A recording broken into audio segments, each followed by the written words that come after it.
What's up, Duke fans? Welcome to the Devil's Den podcast. I'm your host, Josh Smith. Join my co-host, Raul and Shu. We got John Watson with us from the Devil's Den, and we're happy to welcome back Jeff Goodman. Jeff, this is the third time on the pod, so officially bringing you into the family here, like it or not. If y'all are not familiar with Jeff, you can crawl out from underneath your rock now. Jeff's been with Field of 68 for a little while here, national college basketball analyst, been doing this for, we in 3 decades now, Jeff? How long have we been doing? Not 4. Oh, come on. Don't age me that much. It's not 3. I think it's been about 25 years, though. All right. Well, we're happy to have you back, man.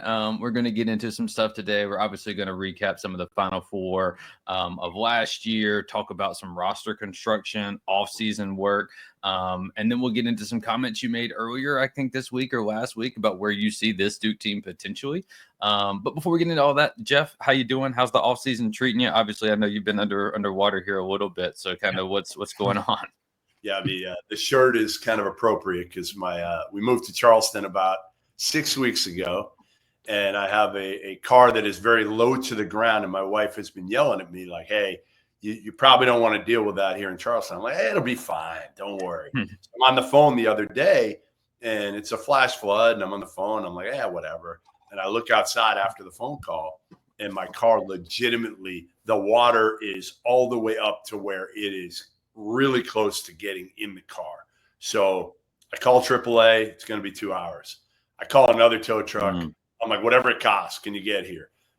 It was like an hour away. So luckily the rain was still coming down hard then. So I'm like, it's going to keep coming. My car is going to be completely flooded inside.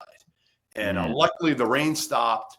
And I guess here on our street, at least it goes down pretty quick. I don't know if they pumps or what, but the system was pretty quick. So the company called me, tow truck company. They're like, "Yeah, he's about 10 minutes away." I'm like, "You know what? Let me just go outside," because it wouldn't start when I tried to start it, obviously, when it was almost underwater.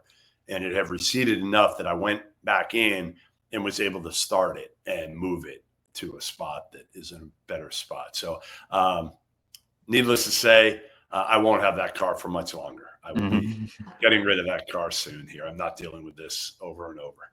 Yeah, you need to find some College of Charleston basketball players that can push it for you. So get a training thing for them. Well, I was going to say, get some of those blocks that they have at the mechanics and just drive it up on those whenever it starts to flood. Oh, that's not a bad idea, actually. That's not a terrible idea. Yeah, I think last time we talked to you, Jeff, you were in a dorm room, so it's just been a nomadic experience for you for the in between conversations. When this happens, you're like freaking out. Like, man, if water fills up my car, like, and the engine, like, who knows? It got so close. The floor mats were wet, so I will say that. Like, it got in. It's not horrible, and luckily it's again it'll be gone. I figured my wife's away with my daughter in New York, and I was like, you know what? I probably should just get rid of it before she even gets back. She's the one yelling at me, and I'm going to hear a million "I told you so"s when she gets back. Oh, of course. Yeah, of course. Speaking of "I told you so," we might get into some of that this podcast, but I just want to start with the Houston game. Let's just go ahead and just start there. I think it's appropriate. I'm going to throw something at you, Jeff, and I believe this was a Rob Doster quote on Twitter, because Duke fans were trying to make sense of it. I think us for sure, like, we were reeling for a little bit from that one. And his comment was essentially, like, I think the gist of it was, this was a Duke team that was able to get a 14-point lead on a really good Houston team. And it was also a Duke team that blew a 9-point lead in like 90 seconds too. And like, how do you kind of heal or make sense of that? Like, I'm curious for you, what was your kind of takeaway, or like, what did you make of that kind of Houston experience? They turned around and kind of did the same thing against Florida, unfortunately. But for Duke specifically, what do you take away from that, which was otherwise a pretty historic season? For Duke standards. Yeah, I think it was that you needed another guy alongside Cooper that could that could calm him down, that had been a veteran, that was a point guard. You didn't have that. And we talked about that going into the year. And I think it bit him in the ass, to be honest. I think if he had a veteran point guard, because Proctor is not that. He's not a point guard. We know that. That wasn't his role last year, and he thrived in his role last year. But you needed somebody, a John Scheyer from years ago, who could just calm them down, make the right play, no time, score, all of that. I just thought, it was a young group. They were mature for being freshmen. Those freshmen were super mature, but they hadn't gone through anything like that. I just thought it was too much. You had a Sion, who was a veteran, but had never played in the NCAA. Not at that level, for sure. Yeah, you need a junior year con, then maybe is what I'm hearing a little bit, right? You needed somebody who had maybe experienced that type of. Well, you look at the team that won, they had Walter Clayton. So I just think that's kind of the differentiating factor there. Elijah Martin, who had been in a Final Four before and just totally get rattled. And again, I'm not sure they got rattled so much. I just think they changed the way they had played. They changed it. And that's kind of human nature, right? When you have that type of lead late, it's human nature to do that. But again, I think if they had a guy to settle him down on the court, because Scheyer could say whatever he wants, but he's not on the court with him. You needed one guy on the court that could just grab him and be like, "Hey, just give me the effing ball. I got this." So they basically needed Caleb Foster to be the guy they thought he was going to be at the beginning of the season. Yeah, that's not him, right? That's just not who he was. I don't think that's who he's going to be this year. I think they're hoping he will be. But I mean, I'm trying to think of who they needed. Like, who, John, was that Duke point guard over the years that would have been that guy that you're just like, I mean, obviously like Bobby Hurley, if you go either back the Jones brothers. Either the Jones brothers. Yeah, they were young, but they had that. Yeah, they had the IQ and just that cerebral, like never, you can't speed me up, always calm, always collected. We kind of double back down on youth though coming into it, but I won't go that far yet. What do you think Scheyer takes away from this? Like from the coaching standpoint of like, you had a formula that really worked. I mean, it worked at a really high level. You're right there. Do you tinker too much, or what is there a main lesson here that other than like, let's try to get older, but is there anything schematically you think he takes from that? Well, I think the biggest thing is unless you're going to get elite freshmen, you're not going to take too many freshmen.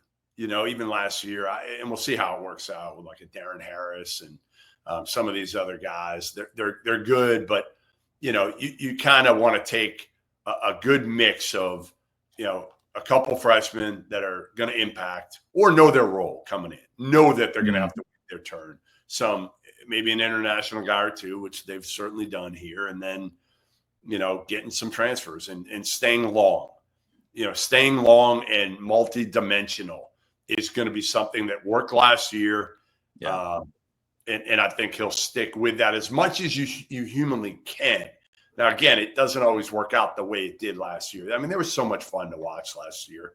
And again, those freshmen just weren't – there's never – I say this all the time, like, and people – I don't think I understand what I'm saying, but, like, I don't think in my 25 years of doing this, I've ever seen a freshman like Cooper Flagg in terms of having so few weaknesses, being so well-rounded. There are more talented freshmen than Cooper Flagg, but there was no hole in it. And we tried to make it a hole in his game early on in the season when Scheyer gave him the ball.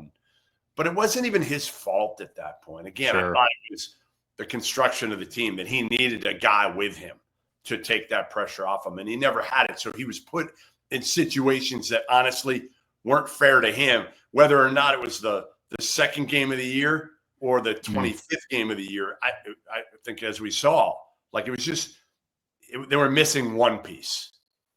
On that point, they were in it for Dylan Harper for a while, and then they were out. Yeah. Would he have helped, or would he have been too much with needing the ball? No, I think he would have helped. I think Dylan Harper is a winning basketball player who would have been fine averaging 13 points a game and 6 assists. I think his DNA was about winning. He would have been that missing piece. Now, he's a freshman also, but again, a very mature freshman in terms of how he thought the game, how he played the game. He was just on a team that, frankly, again, Ace Bailey and the rest of that team wasn't talented enough around those two. I was just thinking about guys Duke was connected with because I mean, our message boards, of course, and fans all the time go, well, you could just add this player, add this player, add this player. And that's not how it works. No.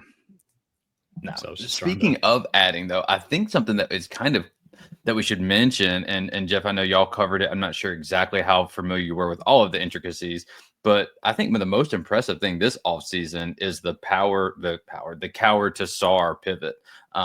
I don't know if you call that a pivot. I mean, Dame is equally, incredible in his own right. But when you're talking about picking up a guy that really none of us had heard of, like us, like I wasn't familiar with Cedric Howard's game. We get involved, happens kind of quickly there, and then he just blows up. And then very, very quickly, John's able to just go get Sar out of the international, kind of circuit here. How impressive is that to you? And kind of what do you make of this growing kind of international presence that we're seeing? It was huge because there weren't a lot of options at that point. Right. That's what made it so important. Wasn't, okay, you got this guy, because there just wasn't much else out there. And whatever was out there at that point was going to be overpriced. That's the other, because of supply and demand. At that point, you're having the schools in there that frankly missed on guys, still had a few million left, maybe 3 million in some cases, and can overpay. But Duke's brand is strong enough. They don't generally have to overpay. They're one of, to me, like 2 programs right now. I think it's just Duke and Kentucky right now that could get players for significantly less money, at least on the front end. Again, the other part of Duke and Kentucky is with NIL.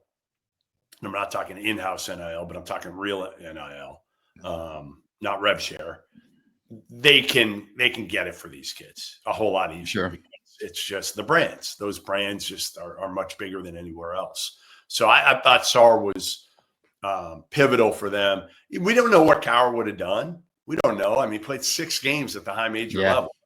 Obviously, there were a lot of people that really liked him, whether it was Scheyer and the staff, obviously NBA teams as well. Loved that potential. He could shoot the shit out of it. He had flexibility. He had versatility. He might have been the most impressive interview I did, maybe all last year when we had him on. Like, he blew me away, and I'm sure he blew everybody away in the NBA as well, and with the Duke staff. So, but Sar will give him.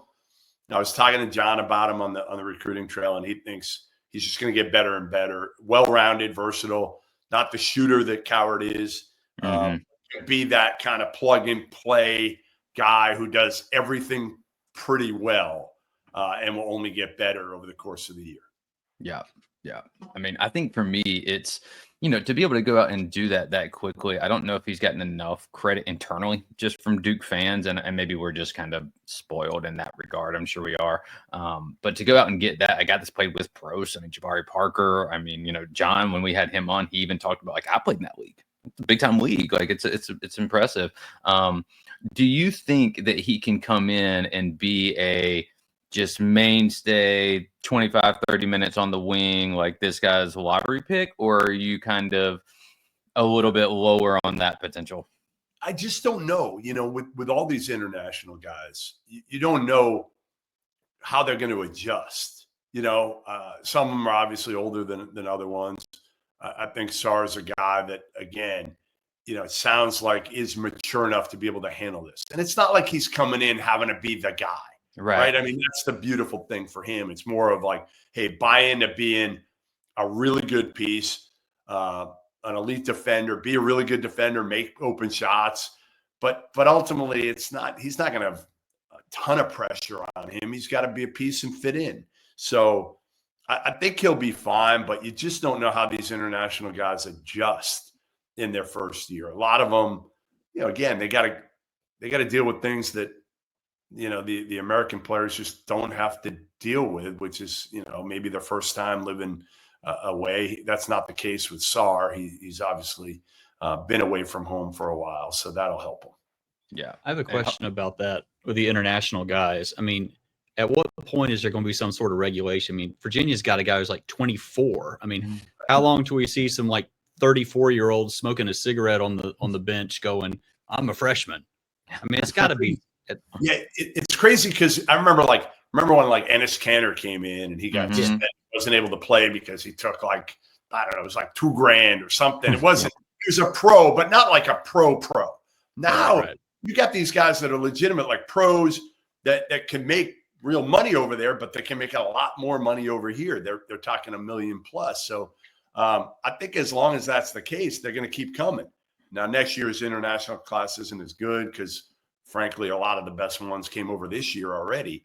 I don't know how they're going to put on a cap on some of this. And, again, these 24-year-olds who are coming over, I don't like it. Frankly, I don't like it. I mean, I'm so glad the COVID kids are done. Yeah, me too. They aren't eligible anymore. I hated that, to be honest. But now we're probably going to have the rule where coming in at some point where you can play 5 years of college basketball.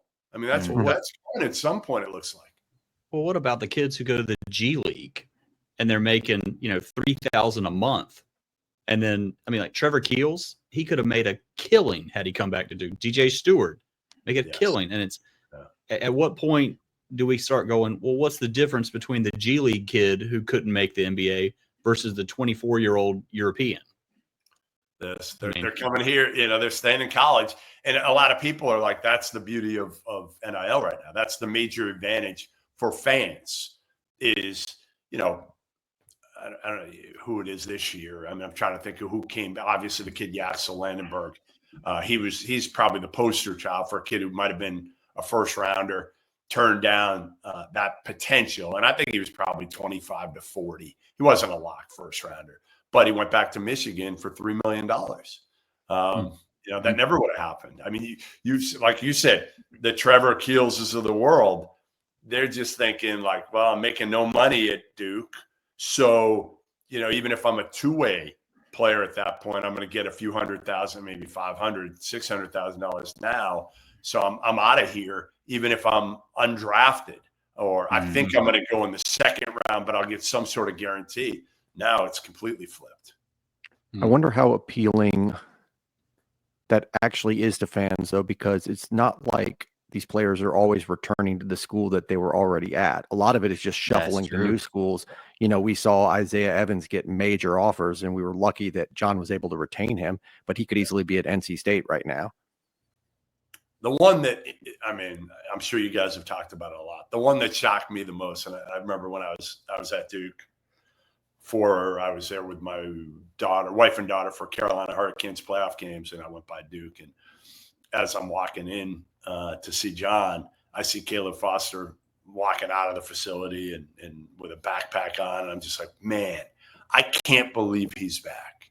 Like, I give that kid a ton of credit, and I hope it works out for him, because 99% of the kids, if you had said this is their first 2 years at Duke, and especially the way last year started, most of it, frankly, 99% of them would have been like, there's no way in hell I'm coming back. I am out of here. I'm going to go be the guy somewhere else.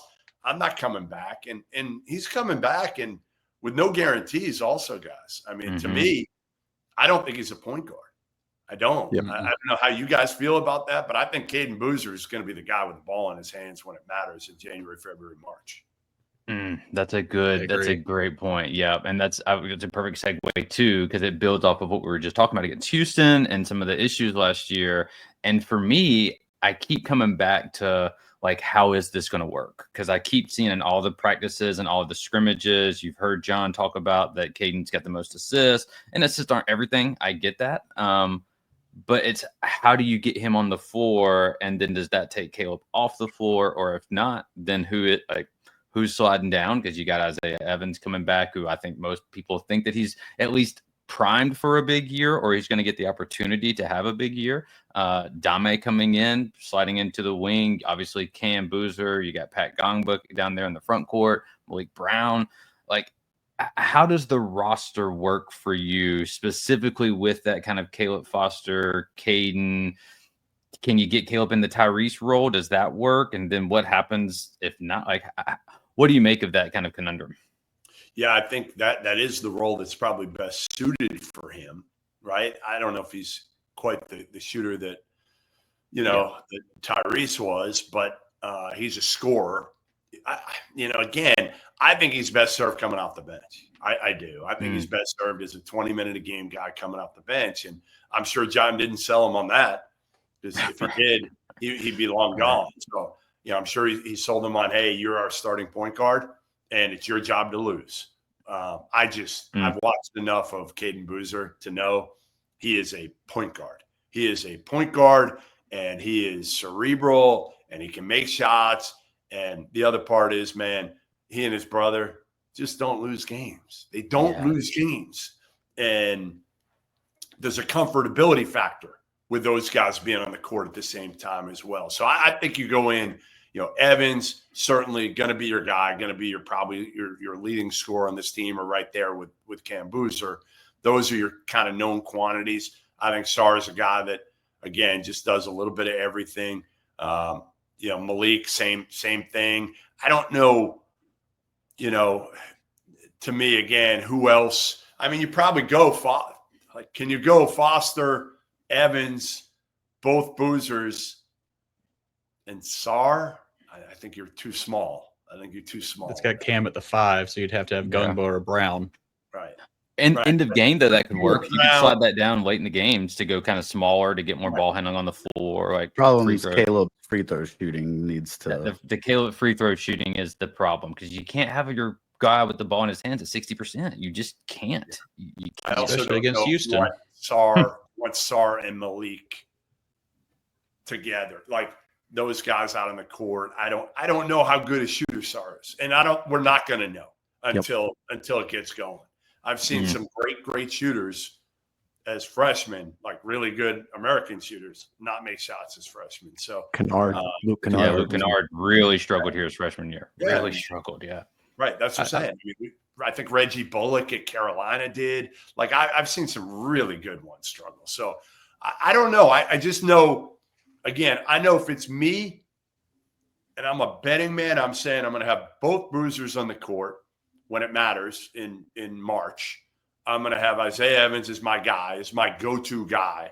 Those three are going to be givens. And then we got to see what we have, what you got with Sar.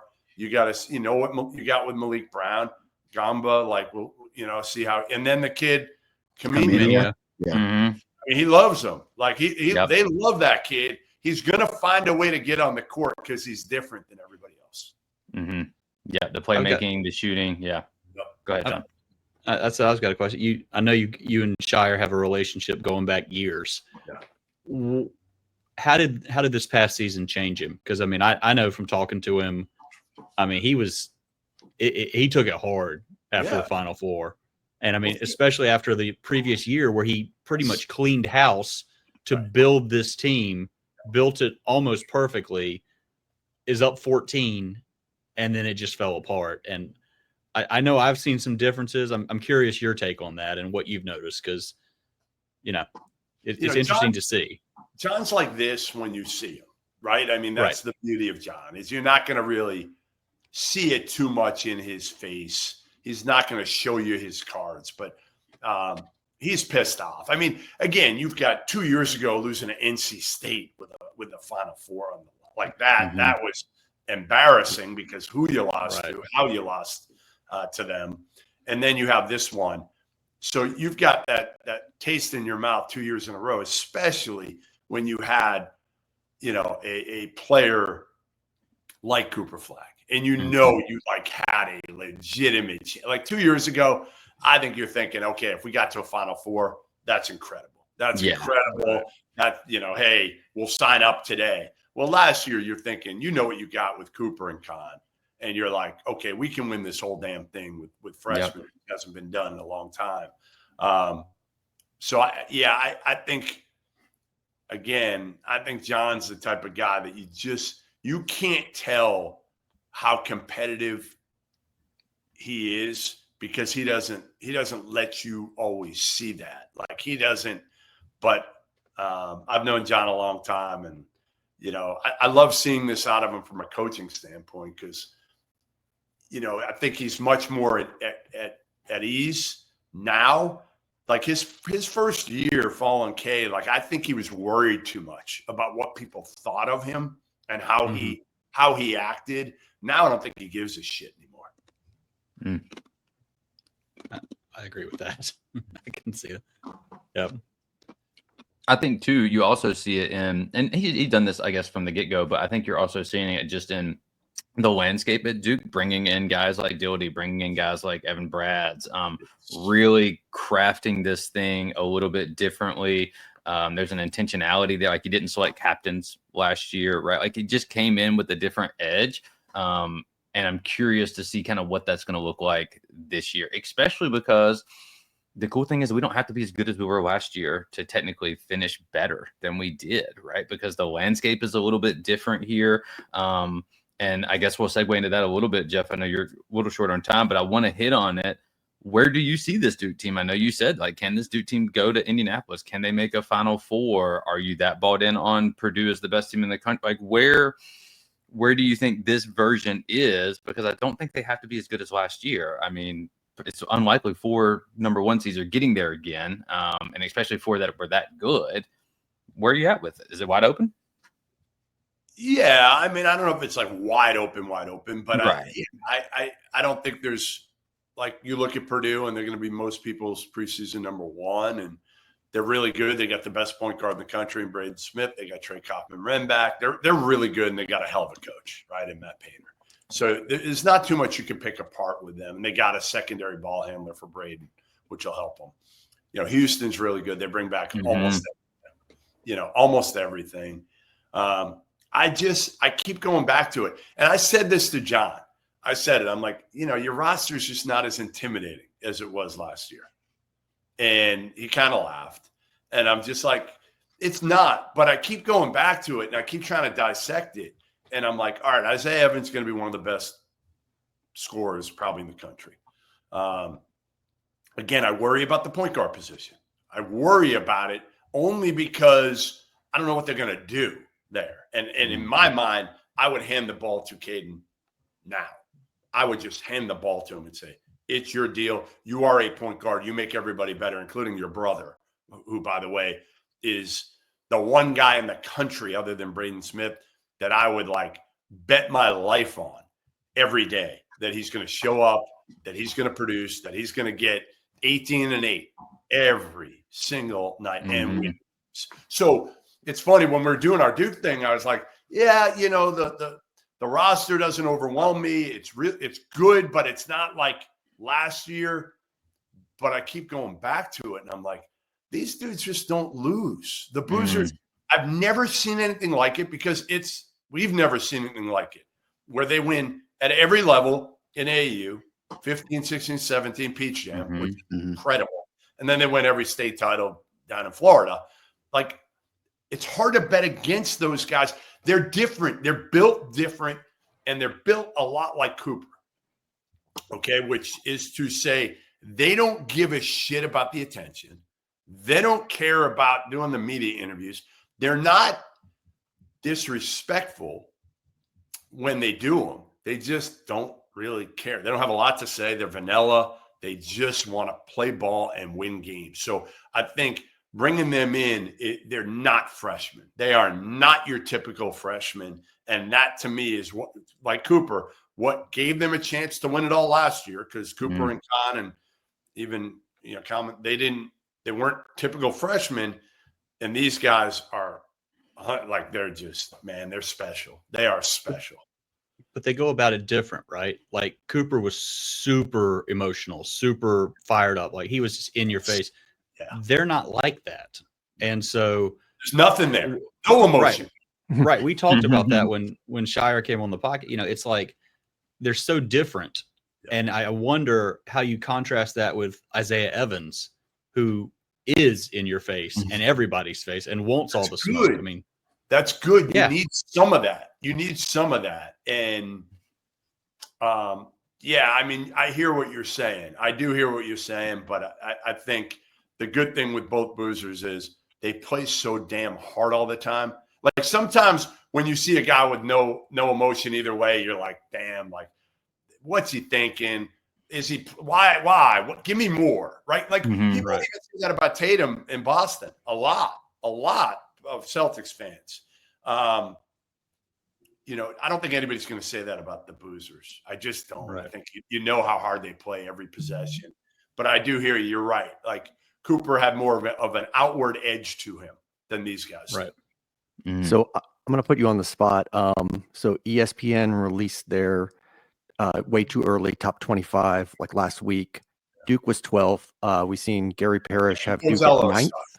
Borzello sucks. That's my guy. That's my guy. But I can Well, still see. What do you think of that? Is that too low? Yes. It sounds like Yes. you're higher than Too the low. consensus on them. Totally too. GP had us ninth, right? Ninth. Yeah. So that's Yeah, kind of where I'm 7 to 9. 5 to 10. 5 to 10 would be the area. Wherever you want to put 5 to 10. But again, I'll just say, like, don't bet against the boozers. Don't do it. Like, it's stupid. It's dumb to bet against them because, again, they're really good. I mean, Cam is incredible. I mean, just again, I'm trying to think of anybody else out there. You know, I think, you know, again, AJ DeMonte has a higher upside. Darren Peterson's going to put up crazy numbers because he has to at Kansas, and he's awesome. I think he was the number 1 player coming out of high school. But, like, there's nobody like Mikael Brown's going to be awesome at Louisville too. There's nobody like Cam Boozer. There's nobody like him that is just like, to me, like you can just pencil it in every single game. Every single game, he's not going to have an off game. He's not. Like every other freshman, they're going to do a little bit of this. I'd be shocked if at any point Cam has an off game to where it's like he has 4 points. Yeah. What do you make of the schedule?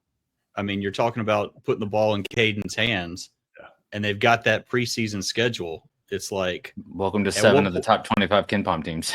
Yeah, at what you want time? to put it in Caleb, but you want to put it in Caleb's hands for those games? No. That's my point. It's like, at what point does Scheyer sit there and go, look, we just got to go. This is our guy.